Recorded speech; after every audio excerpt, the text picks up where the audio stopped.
8 November 2024 saya balik dengan USD JPY. Kalau misalnya teman-teman perhatikan di sini, USD JPY-nya tentu bullish, lalu dia mengalami penurunan yang signifikan. Ya, setelah teman-teman kemarin melihat bahwa USD-nya, si USD-nya sendiri DXY-nya itu memang mengalami penurunan ya secara indeks. Si USD JPY kan biasanya bentukannya juga sama seperti DXY ini. Nah, usah kita perhatikan di sini, apakah there's a big potential kalau misalnya dia bisa rebound? Itu kan pertanyaan kita. Bisa nggak sih dia rebound sebenarnya? Kalau usah kita tarik, ini sebenarnya on this level ya. Ini tarik sebelahnya kan, this one. Sebenarnya berharapnya dia di sini kembali rebound. Sih. Ini kan memang kalau kita ngomongin dalam jarak yang lebih signifikan lagi, dari jarak yang lebih jauh. Misal kita ngambil dari sini nih ya. Kita tarik trend line dari sini terus sampai sini. Nih, sampai sini. Sebenarnya kan di trend line yang kebentuk di sini jauh sebenarnya teman-teman. Dia butuh drop di belakang untuk melanjutkan bullishnya. Yang selesai hapus. Dia butuh dropnya di sekitaran sini 1524. Jadi kisaran 30-an pips dari harga sekarang ya. Untuk dia nge-retest area yang sama. Tapi menurut saya patokannya sederhana aja, nggak perlu terlalu jauh ke sana. Ini kan kita tinggal ngelihat pembentukan yang terjadi sebelumnya kan sudah ada. Di sini adalah RBS. Ini RBS 152.4 ya. 152.4 ini saya turunin, saya naikin kayak gini. Ini kalau kita ngomongin di bagian atasnya adalah di 156, 152.6. Artinya apa? Jaraknya sebenarnya ini hanya 20-an pips saja. 4 ke 6. Jadi 456 ya 30 lah kalau misalnya teman-teman buletin. Ya 30-an pips jaraknya dari atas ke bawah. Kalau kita bisa perhatikan. Ini ada dua kemungkinan teman-teman ya. Yang pertama adalah ini kalau saya tarik dari H4, teman-teman bisa perhatikan bahwa yang saya tarik adalah area untuk trend line. Ya, ini kalau saya tarik di bawahnya, ini kalau saya tarik di bagian atasnya. Yang trend line sebelumnya bullish, walaupun dia nggak gitu signifikan ya. Jadi kita tariknya seperti ini. Harusnya sih di atasnya ini lagi, harusnya seperti ini. Jadi tetap bisa dalam momen yang sama. Kalau misalnya ini kan jauh lebih tinggi ya, berarti kan penarikannya sebenarnya bukan dari situ, penarikannya kan supposedly dari bawahnya ini. Tapi ujung-ujungnya bakalan tetap sama sih. Beda sepersekian aja. Ya, bedanya sepersekianan aja. Kalau teman-teman perhatikan, bedanya nggak begitu jauh. Jadi totally the same. Menurut saya patokannya sama aja. Kita ngomongin di H1.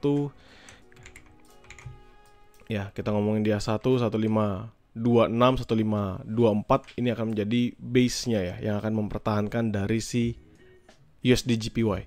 So big potential, seandainya dia mampu bertahan di atasnya, dia bisa rebound kembali. Jadi kalau teman-teman bertanya apakah ada big chance dia bisa rebound, menurut saya bisa. Yang penting tadi dia nggak breakout 1524-nya aja.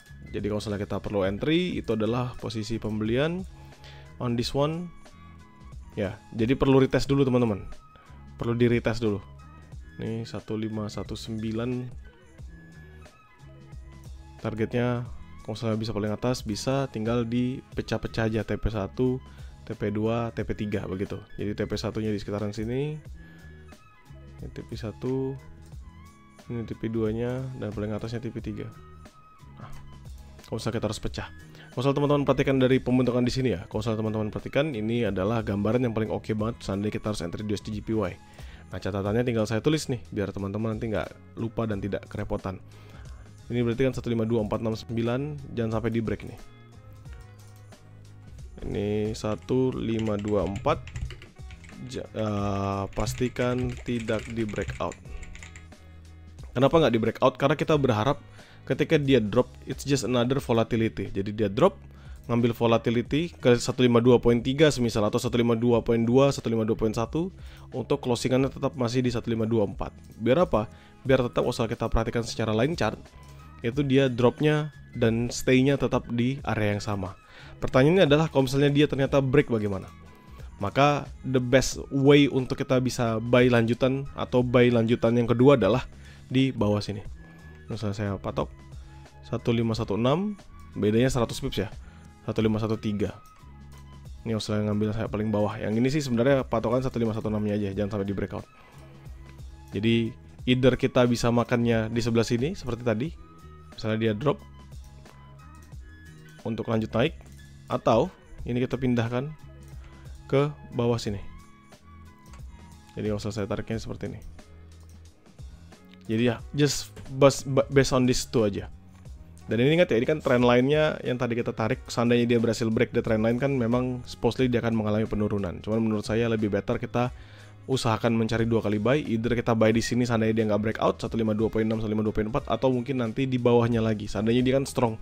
Tiba-tiba mana ya? Contohnya candlestick-nya strong yang memang break nih kayak gini misalnya. Candlestick-nya 3 rilis keluar atau 2 jam berturut-turut keluarnya begini. Nah, jadi kan ini break pertama selesai, break keduanya terjadi juga. Artinya dia nanti melanjutkan penurunannya. Atau misalnya candlestick-nya langsung panjang sekencang ini dan dia langsung break dari bawah ke atas ini. Nah, ini kan gambaran sama teman-teman. Dia break langsung makan sampai paling bawah kita di 151.3. Jadi untuk sekarang patokan saya untuk USD JPY ini ada 2 potensial area buy-nya. 152.6, 152.4. Ini seandainya 152.4 yang nggak di breakout, jadi teman-teman bisa memanfaatkan masih dalam area trend lainnya. Atau nanti seandainya dia breakout, maka kita bisa makannya jauh lebih bawah di 151.6, 151.3.